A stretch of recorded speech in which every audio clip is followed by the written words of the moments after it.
राजस्थान में रोजगार का नया सेक्टर डेवलप होने जा रहा है, जो यहाँ के 10,000 ग्राम पंचायतों के 45,000 बेरोजगारों को रोजगार का अवसर दिलाने का काम करेगा।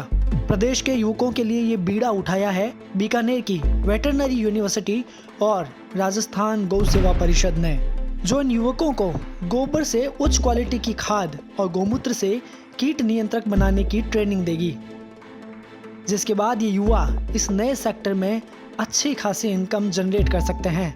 खास बात ये कि इस ट्रेनिंग की तैयारियां भी शुरू हो चुकी है।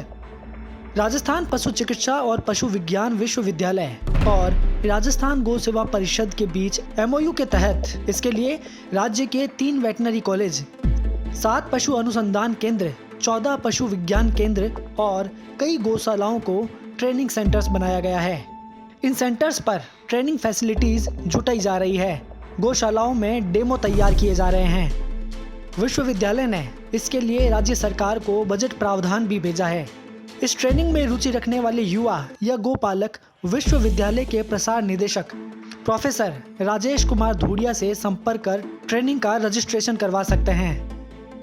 इसके अलावा वेटनरी कॉलेज, पशु अनुसंधान केंद्र, पशु विज्ञान केंद्रों के प्रभारी से संपर्क कर सकते हैं और ट्रेनिंग लेकर रोजगार शुरू कर सकते हैं।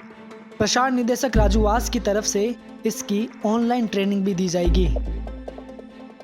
माना जा रहा है कि ये ट्रेनिंग स्टार्टअप के कई रास्ते भी खोलने का काम करेगी, क्योंकि रासायनिक खेती के इस दौर में लोग तेजी से जैविक खेती की तरफ बढ़ते जा रहे हैं। ऐसे में ये ट्रेनिंग उनके लिए सोने पर सुहागा साबित होगी। इससे जहां एक तरफ गोपालकों को गोबर और गौमूत्र की कीमत मिलेगी, वहीं दूसरी तरफ खेती की लागत भी कम हो जाएगी। इसे उगाए जा रहे अनाज की मार्केट रेट ज़्यादा मिलेगी, गोपालन भी सस्ता हो जाएगा, हवा, पानी और मिट्टी का प्रदूषण कम होगा, सो अलग, यानी एक पंथ में अनेक काज एक साथ हो जाएंगे। विश्वविद्यालय के कुलपति और RGSP के राष्ट्रीय संयोजक डॉक्टर कर्नल AK गहलोत, निदेशक प्रसार, निदेशक मानव संसाधन का कहना है कि इस ट्रेनिंग को राज्य के हर गांव, हर ढाणी तक पहुंचाने के लिए हम हर जगह से कम एक युवा का चुनाव करेंगे। इस तरह कोशिश रहेगी कि राज्य की 10,000 ग्राम पंचायतों के 45,000 युवाओं का हाथ थामे,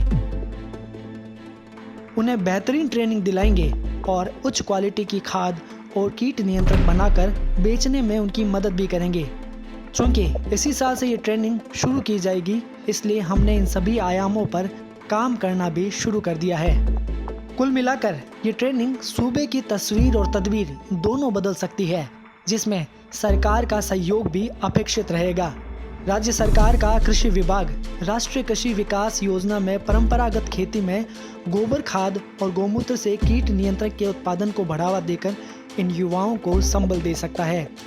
राज्य सरकार के तात्कालिक प्रमुख शासन सचिव कृषि की ओर से अनुमोदित वैज्ञानिकों की कमेटी ने खाद और कीट नियंत्रक प्रसंस्करण की विधि अनुमोदित की है। टीम खबर अपडेट।